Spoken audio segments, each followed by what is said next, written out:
कि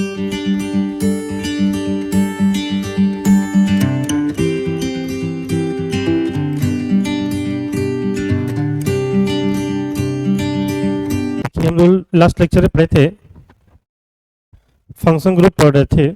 उसमें हम लोग ने क्या क्या पढ़ रखा था, तो एक बार अगर आप देख ले तो उसमें हमने पहले पढ़ा था मोनोवैलेंट वाला, मतलब मोनोवैलेंट वाला ही पढ़ रहे हैं। तो मोनोवैलेंट फंक्शन ग्रुप, उसमें हमने अल्कोहल देख लिया था, अमीन देख लिया था, है ना, और आइसोनाइट्राइल देख लिया था। यही तो तीन देखे थे। नेक्स्ट हम देखने जा रहे हैं सल्फोनिक एसिड। नेक्स्ट हम देखने जा रहे हैं क्या, सल्फोनिक एसिड। ठीक है, आइए देखते हैं, स्टार्ट करते हैं। सल्फोनिक एसिड,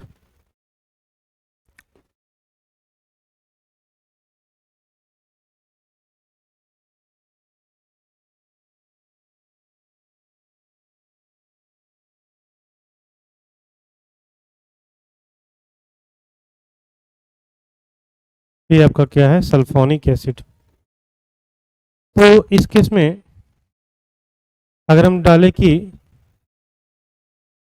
सब्स्टिट्यूएंट की तरह बोल रहे हैं, तो उस केस में क्या होगा, सल्फो बोलेंगे, मतलब प्रीफिक्स बोलें तो सल्फो बोलेंगे, सफिक्स बोलेंगे तो सल्फोनिक एसिड बोलेंगे। तो ये थोड़ा सा हमको ध्यान रखना है कि अगर मैं प्रीफिक्स बोलने जा रहा हूँ तो प्रीफिक्स में मैं सल्फो बोलूँगा, और अगर मैं सफिक्स बोलने जा रहा हूँ तो को क्या बोलूँगा मैं, सल्फोनिक एसिड। अब मैं डायरेक्ट आईपीसी नेम पर आता हूँ।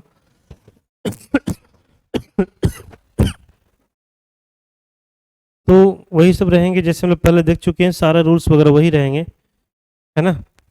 जैसे अगर हम एक बोल देते हैं कि सपोज अल्केन है, एक्स है, तो क्या लिख देंगे, एक्स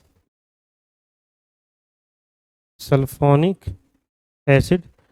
और सपोज दो है तो क्या लिख देंगे, अल्केन एक्स कॉमा वाई, ये क्या हो जाएगा, डाई सल्फोनिक एसिड। और जैसा कि पता है आपको कि एक्स और वाई क्या है, एक्स एंड वाई आर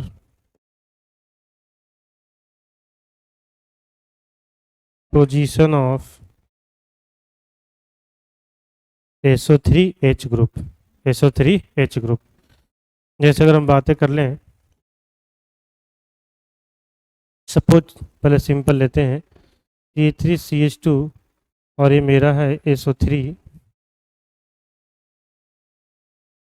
इसको हम क्या बोल देंगे, इथेन।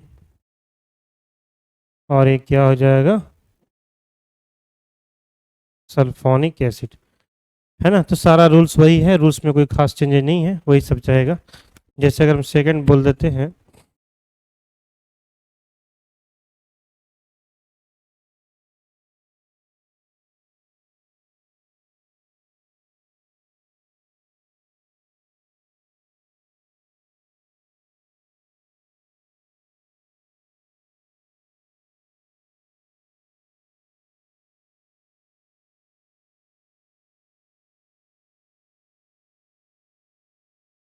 सपोज ऐसा है, इसका मेरे को नेमिंग करना है, तो क्या करेंगे, हमको लेना है लॉन्गेस्ट कार्बन कंटेनिंग चेन जिसमें कि सारे फंक्शन ग्रुप आने चाहिए। तो ये जो मेरा हो जाएगा, ये मेरा क्या हो जाएगा, सारे फंक्शन ग्रुप इंक्लूड हो जाएंगे। तो इसमें सेकंड पे फंक्शन ग्रुप है, इसमें कहाँ पे है, थर्ड पे फंक्शन ग्रुप है ना।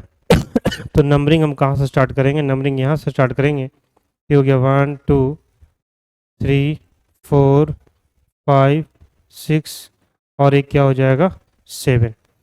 इस केस में नाम क्या इसका बोल दूंगा मैं, 3 इथाइल, ठीक है। और आपका हो जाएगा 5 मिथाइल, 3 इथाइल, ठीक है, 5 मिथाइल। और फिर आपका हो जाएगा क्या क्या, कितने कार्बन का है, 7, तो heptane 2 comma 5 disulphonic acid. 2,5 disulphonic acid. ठीक है, तो इस टाइप से हम क्या करेंगे, नेमिंग करेंगे।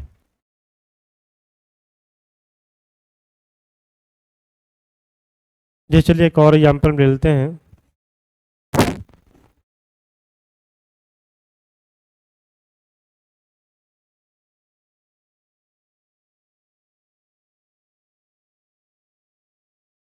ये है C2H5। ठीक है,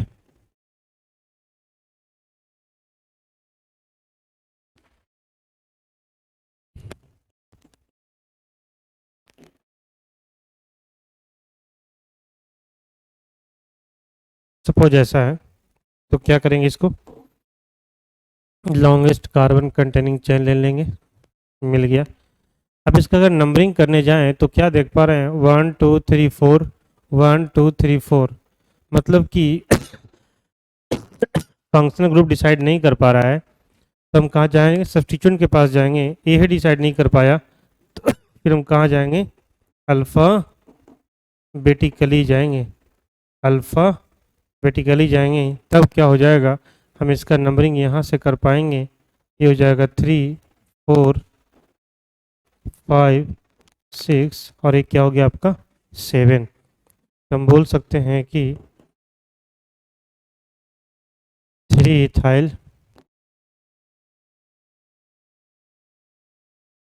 5 मिथाइल। ठीक है, और एक क्या हो जाएगा, हेप्टेन फोर्थ पोजीशन, और क्या हो जाएंगे, सल्फोनिक एसिड। क्या हो जाएंगे, सल्फोनिक एसिड। ठीक है, ये हमारा क्या हो गया कहानी। एक और मैं देख लेता हूँ सिंपल सा।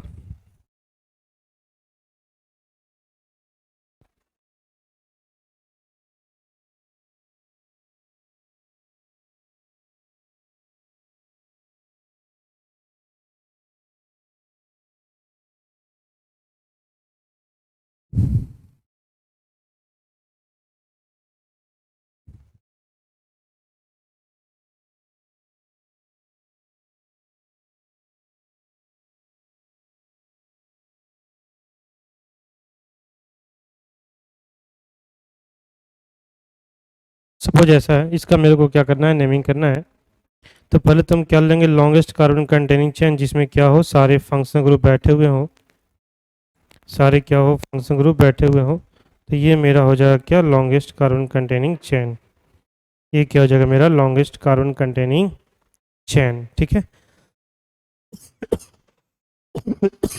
तो देखिए ध्यान से, तो हम क्या देख पाएंगे, इसका नंबरिंग हम यहाँ से करेंगे 1 2 3 4 5 6 और एक क्या हो जाएगा मेरा 7। ठीक है, तो इसका अगर नाम लिखने जाएंगे हम, जिसको तुम जान सकते हैं, इसको क्या लिखेंगे, सल्फोमिथाइल लिखेंगे, इसको इथाइल लिखेंगे। ये तो सल्फोनिक एसिड है, और एक क्या मेरा है, मिथाइल। तो मैं लिख सकता हूँ कि 3 इथाइल, है ना, 3 इथाइल, और मिथाइल कहाँ पे है, तो ये मेरा है 6 मिथाइल। फिर मेरा क्या है, 5 पे क्या है, सल्फोमिथाइल। सल्फोमिथाइल कितने कार्बन जरा देखें ध्यान से, तो 7 है। तो क्या लिखेंगे, हेप्टेन। कहाँ कहाँ पे सल्फोनिक एसिड है, तो 2 और 4 पे है। तो मैं लिख सकता हूँ 2,4 डाई सल्फोनिक, और एक क्या हो जाएगा मेरा एसिड। ये क्या हो जाएगा, एसिड। अब इसको ध्यान से देख लें, ठीक है, पॉज करके आप लिख लें। तो ये आई थिंक आपको सल्फोनिक एसिड हो जाएगा, है ना। इस स्टेप से हम क्या करेंगे, सल्फोनिक एसिड हम लोग लिख सकते हैं।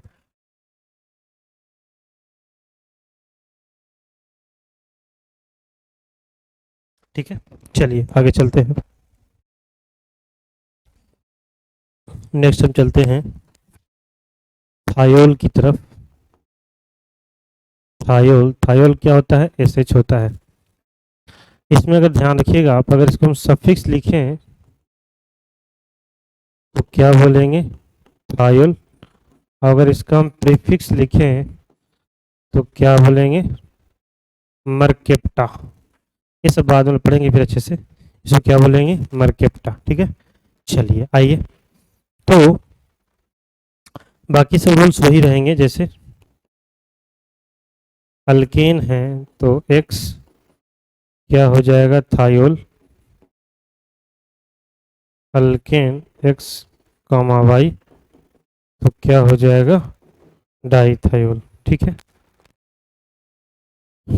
अगर हम कॉमन नेम की बात कर लें तो कॉमन नेम ज़्यादा कुछ, जैसे वहाँ पर क्या बोला करते थे, जैसे CH3SH है तो वहाँ पर हम क्या बोलते थे, मिथाइल अल्कोहल। यहाँ पर क्या बोलेंगे, मिथाइल थायो अल्कोहल। मिथाइल थायो अल्कोहल। मिथाइल थायो अल्कोहल। ठीक है, तो इस टाइप से बोल देंगे तो कॉमन नेम ज़्यादा इसमें कुछ होता नहीं है। CH3 CH2 और SH, तो इसको भी क्या बोल देंगे हम, इथाइल थायो अल्कोहल। नेक्स्ट हम देखते हैं IUPAC के बारे में देखते हैं।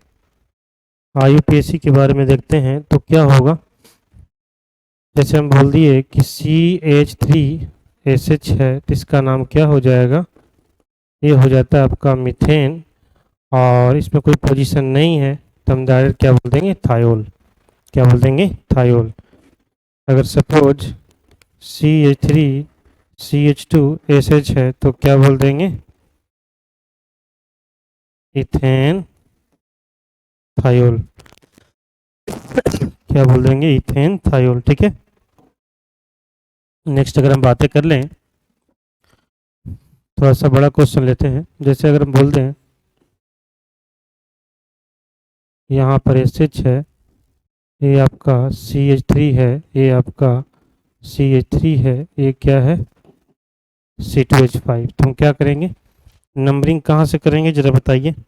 तो नंबरिंग तो हम करेंगे फंक्शनल ग्रुप से ही, 1 2 3 4 5 और 6। तो इसका नेमिंग क्या बोल देंगे हम, इसका नेमिंग बोल देंगे 4 इथाइल 3,3 डाईमिथाइल और क्या हो जाएगा, साइक्लो हेक्जेन, साइक्लोहेक्जेन और क्या, थायोल। या 1 थायोल भी लिख सकते हैं आप, या फिर क्या लिखिए, साइक्लोहेक्जेन थायोल। ठीक है, चलिए इसको आप लिखते चलेंगे।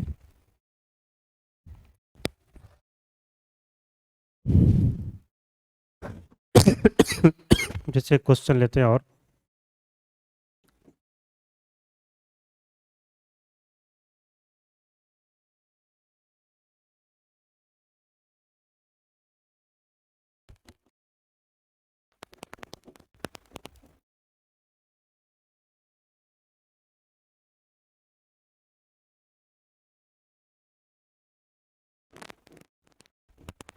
ठीक है, ऐसा कुछ है।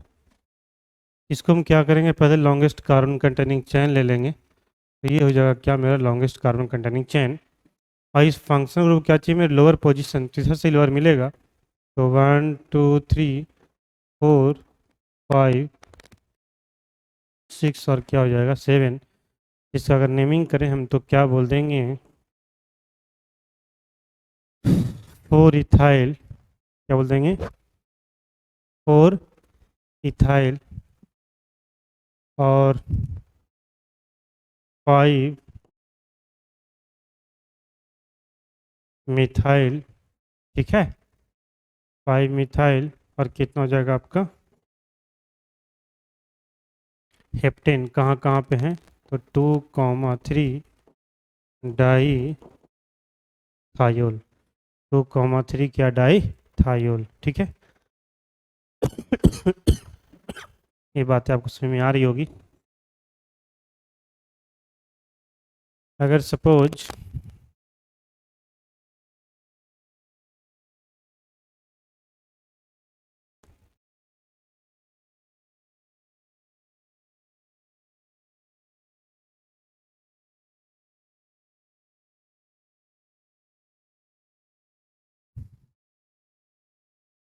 ऐसा कुछ है,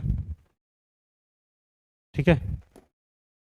इसका हम अगर चाहें पेरेंट चेन लेना, यही मेरा क्या हो जाएगा, पेरेंट चेन, ठीक है।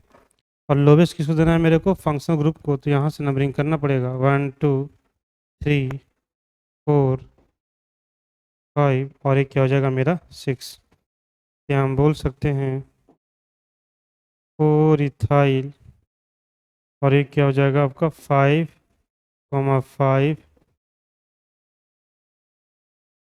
डाई मिथाइल, है ना।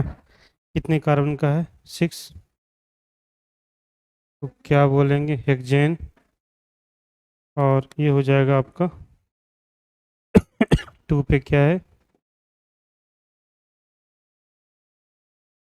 Sulphonic acid.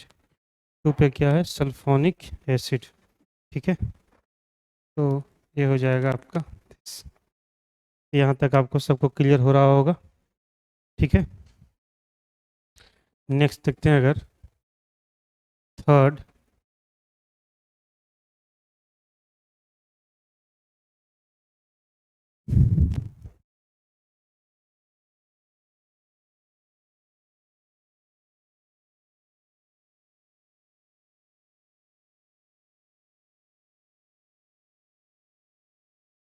ऐसा कुछ है। इस केस में अगर हम देखें कि क्या होगा, तो हम समझ सकते हैं, है ना।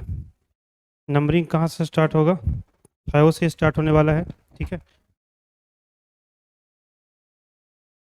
नंबरिंग आपका 5 से ही क्या होने वाला, स्टार्ट होने वाला है। तो क्या हो जाएगा, यहीं से नंबरिंग स्टार्ट होगा 1 2। अब यहाँ पर 2 क्यों आ रहा है, क्योंकि देखिए 2 पे क्या है, दो दो आपका सब्स्टिट्यूएंट आ गए हैं। तो इस केस में क्या होगा आपका, ये 2 हो जाएगा 3 4 5 6 और एक क्या हो जाएंगे आपके 7, क्या हो जाएंगे 7, ठीक है। तो इसका अगर हम नाम लिखने जाएं तो क्या हो जाएगा, 7 इथाइल 2,2,5 ट्राई मिथाइल। और कितने हैं, 7 हैं, तो क्या बोल देंगे इसको हम लोग, साइक्लो हेप्टेन। साइक्लोहेप्टेन। 1 पे क्या आपका है, थायोल। 1 पे क्या है, थायोल। इसको आप अच्छे तरीके से समझ लें, ठीक है, इसमें कोई दिक्कत नहीं होनी चाहिए।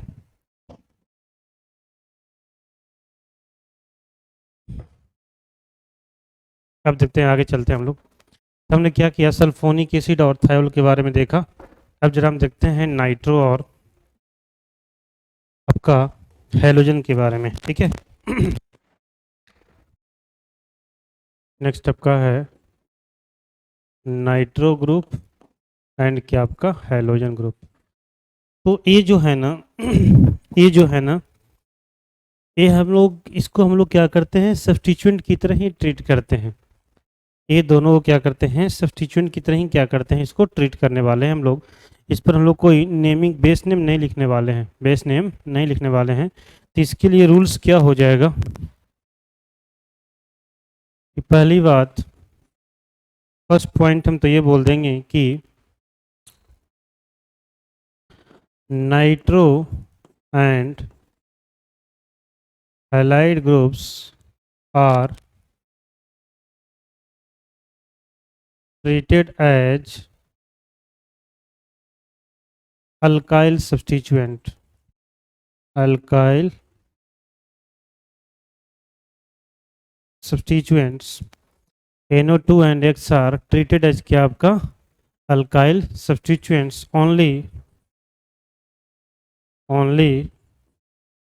alpha alphabetical order only alphabetical order is considered। Only क्या करेगा, अल्फ़ाबेटिकल ऑर्डर इज कंसीडर, ठीक है। टिटरेज का आपका alkyl substituent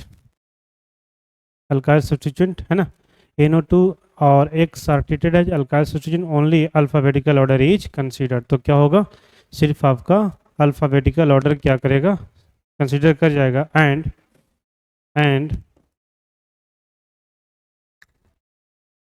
other rule other rules are same as earlier। Other rule क्या रहेंगे आपके? अर्लियर, पहले जैसे ही रहेंगे, इसमें कुछ खास दिक्कत आपको नहीं आएगी। ये बातें हमको ध्यान रखनी है। जैसे चलिए मैं पहले कुछ एग्जाम्पल की बातें कर लूँ। जैसे क्वेश्चन ले रहे हैं हम,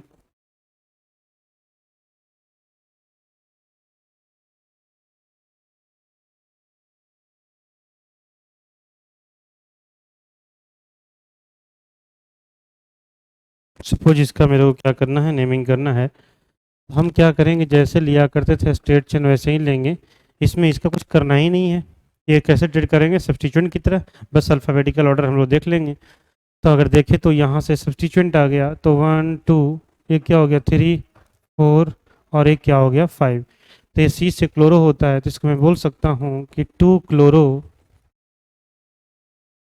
इसको क्या बोल सकता हूँ 3 नाइट्रो, 2 क्लोरो 3 नाइट्रो। और ये जो चीज़ें हो जाएंगी, ये कितने हो गए आपके 5।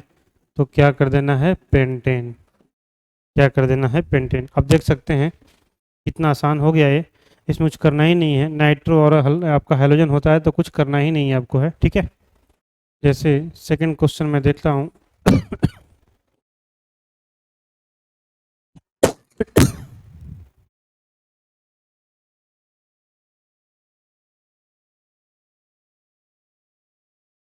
सपोज ऐसा है, ठीक है।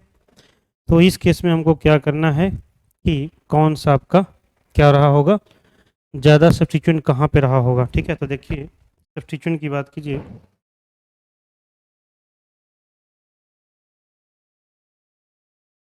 तो सब्स्टिट्यूएंट की अगर हम बातें करें तो क्या देख पा रहे हैं हम, ये दो सब्स्टिट्यूएंट है तो यहीं पर रहेगा। अब यहाँ पर दिक्कत मेरे को आ रही है कि अगर इधर भी जाऊँ तो सेकंड थर्ड पे आएगा, यहाँ भी जाऊँ सेकंड थर्ड पे आएगा। लेकिन ये बेटा क्या है, अल्फ़ाबेटिकली सुपीरियर है, क्योंकि ये सी से आ रहा है। क्लोरो है, वो क्या है नाइट्रो है। इसका मतलब we have to move in left direction. So 1 2 3 4 5, और एक क्या हो गया आपका 6। तो यहाँ पे हम बोल सकते हैं कि 3 chloro 5 nitro cyclo hexane, cyclo hexane, ठीक है। इस टाइप से मेरे को क्या करने हैं, नेमिंग करने हैं। एक और मैं ले ले रहा हूँ,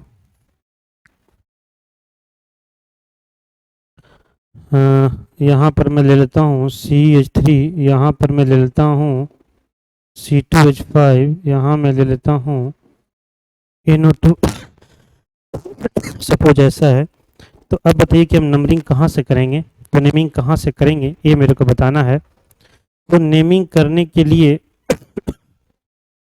ऐसा करते हैं, थोड़ा सा और चेंज कर देते हैं। यहाँ हम ले लेते हैं सपोज, है ना, यहाँ हम ले लेते हैं क्या ब्रोमीन।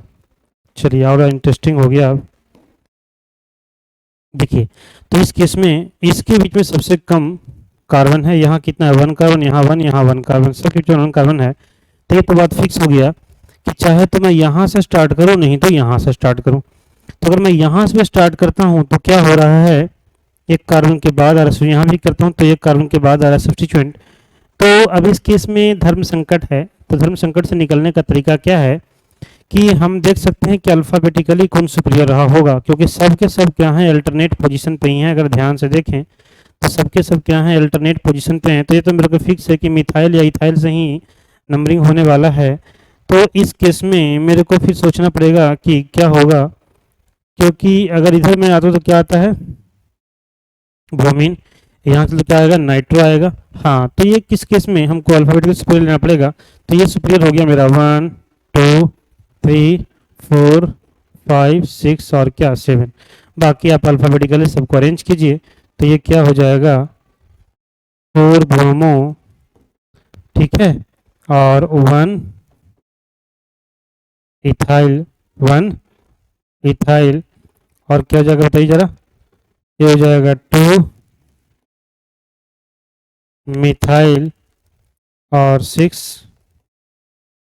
नाइट्रो और हो जाएगा साइक्लोहेप्टेन।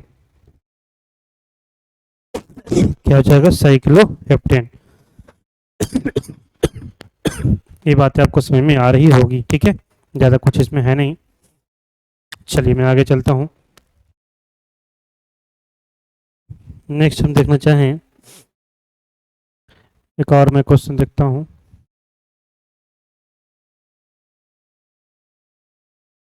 सपोज ऐसा है, यहाँ मेरा क्लोरीन है, यहाँ मेरा ब्रोमीन है, यहाँ मेरा ब्रोमीन है, यहाँ सपोज आयोडीन है, यहाँ नाइट्रो है, ठीक है, यहाँ एनो है, नाइट्रोसो इसको बोलते हैं, और यहाँ हम कुछ और मान लेते हैं, ओ एनो है, इस टाइप से कुछ है, ठीक है। इसका मैं क्या करना चाहता हूँ? नेमिंग। तो सबसे पहले क्या करना है, मेरे को लॉन्गेस्ट कार्बन चूज करने हैं। तो ये तो मेरा लॉन्गेस्ट चेन, ये मेरा आ गया लॉन्गेस्ट चेन, ठीक है, इसमें किसी को कोई दिक्कत नहीं आ रही होगी। अब जरा देखेंगे कि यहाँ से अगर मैं चलना शुरू करूँ तो 1 2 पे सब्स्टिट्यूएंट, यहाँ भी 2 पे सब्स्टिट्यूएंट, यहाँ 3 पे, तो यहाँ भी 3 पे, यहाँ 4 पे चलूँ तो 4 पे कितना है आपका? एक सब्स्टिट्यूएंट है, यहाँ 4 पे 2 सब्स्टिट्यूएंट है, इसका मतलब है ना 1 2 3 4, 1 1 2 3 4, तो यहाँ पे 2 है, इसका मतलब मेरा नेमिंग यहीं से होगा।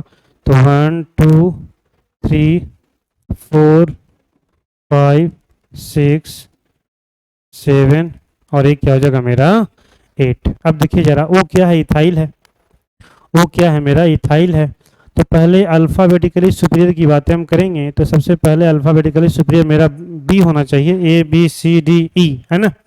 तो ये तो सी से क्लोरो हो गया, ई से बी से भी ब्रोमो हो गया, फिर इथाइल हो गया, तो पहले हम किसको लिखेंगे? ब्रोमो को। तो मेरा क्या हो जाएगा?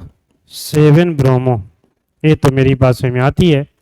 अब जरा क्लोरो की बात कर ले हम, तो क्लोरो कहाँ पे है? क्लोरो यहाँ पे है, तो ये हो गया 2 क्लोरो। और इसका नाम क्या हो जाएगा? इसको तो नेमिंग यहाँ से कर देंगे, तो क्या हो जाएगा? 1 ब्रोमो। इसको कॉम्प्लेक्स सब्स्टिट्यूएंट, कॉम्प्लेक्स आपका हो गया सब्स्टिट्यूएंट, तो क्या बोल देंगे हम इस केस में? बोल देंगे 5, ठीक है, 1 ब्रोमो और 2 कार्बन का है, तो क्या हो जाएगा? इथाइल, 1 ब्रोमो इथाइल, ठीक है। ये सारे सब्स्टिट्यूएंट हो गए। अच्छा, उसके बाद फिर क्या आएगा? आयोडो आएगा, तो 4 क्या हो जाएगा? आयोडो। 4 क्या हो जाएगा? आयोडो। और इसका जो नाम होता है वो क्या होता है? नाइट्रो। इसका नाम क्या होता है? नाइट्रोसो। ये मैंने फर्स्ट क्लास में बताया होगा आपको। और इसका नाम क्या होता है? नाइट्राइटो। तो जरा देखिए कि सबसे पहले कौन आएगा? NiT तो सब में आ रहा है, R भी आ रहा है। सबसे पहले नाइट्रोसो है और एक क्या है? नाइट्राइटो है। तो पहले कौन आ जाएगा? नाइट्राइटो। तो मैं लिख दूंगा 6 नाइट्राइटो, 6 नाइट्राइटो। अब जरा हम बात कर लेते हैं, 6 नाइट्राइटो हो गया, उसके बाद फिर क्या हो जाएगा? तो ये नाइट्रो हम लिख सकते हैं, तो 3 क्या हो जाएगा? नाइट्रो। और ये आपका हो जाएगा 4 नाइट्रोसो। और कितने कार्बन हैं? 8, तो क्या बोल देंगे? ऑक्टेन। क्या बोल देंगे? ऑक्टेन। तो इस टाइप से हम काफ़ी टफ से टफ क्वेश्चन आराम से कर सकते हैं, ज़्यादा दिक्कत नहीं आएगी, ठीक है, ये आपको दिक्कत नहीं आएगी। चलिए मैं आगे चलता हूँ। अब जरा हम कॉमन नेम की बातें कर लेते हैं। कॉमन नेम ऑफ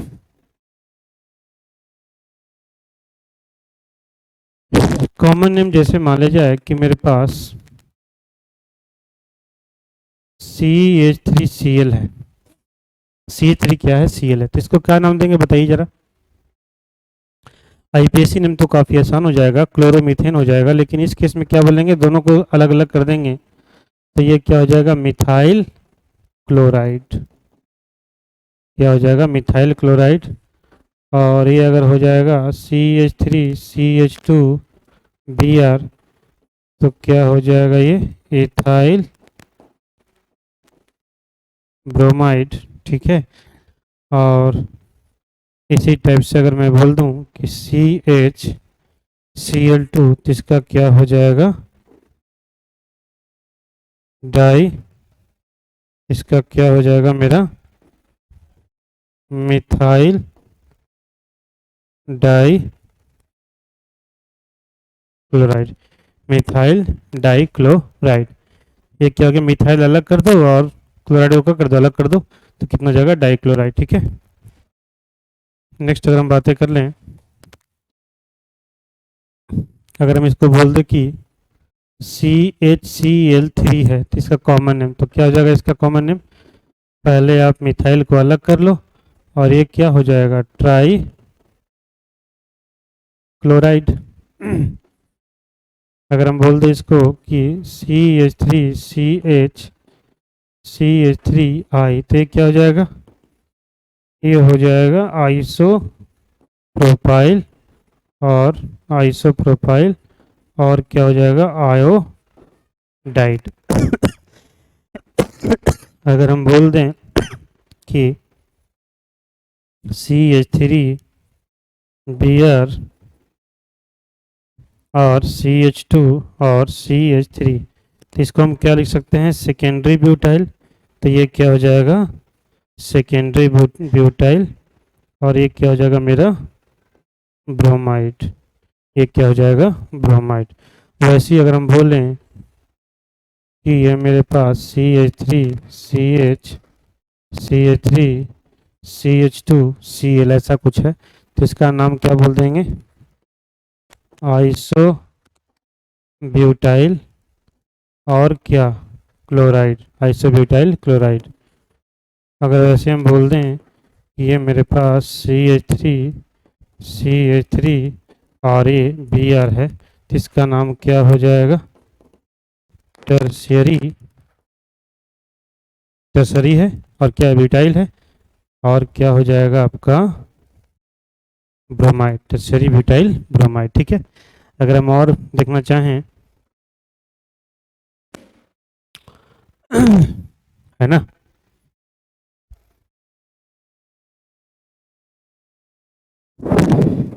अगर हम देखें CH3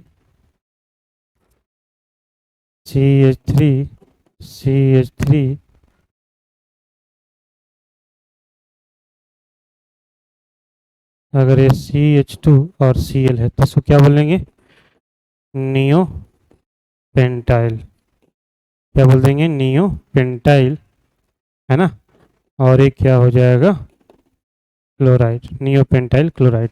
ठीक है, इस तरह से हम क्या करेंगे, हेलोजन वगैरह का, हैलाइड का हम नेमिंग कर सकते हैं, हेलोजन का नेमिंग कर सकते हैं। ठीक है, तो इस लेक्चर में हम लोग ज़्यादातर क्या, जो बचा हुआ पार्ट था वो कौन सा था, सल्फोनिक एसिड था, आपका थायोल था, और नाइट्रो, और क्या था, हेलोजन था। इस पार्ट को हमने देखा। तब तक जो हमने ख़त्म कर लिया है वो monovalent without carbon as first atom, without carbon as first atom, उसको हम लोग क्या किए, यहाँ पर ख़त्म किए। अब नेक्स्ट हम देखेंगे, नेक्स्ट आपका देखने वाले हैं कि अगर आपका मोनोवैलेंट फंक्शन ग्रुप है और उस केस में हम ये देखने वाले हैं कि तो स्टार्ट कहाँ से हो रहा है, कार्बन से, है ना, तो उसका नेमिंग कैसे करेंगे। ठीक है, तो इसको मैं यहाँ पर स्टॉप करता हूँ, उसको फिर हम नेक्स्ट लेक्चर में रिकॉर्ड करते हैं। ठीक है, ओके, थैंक यू।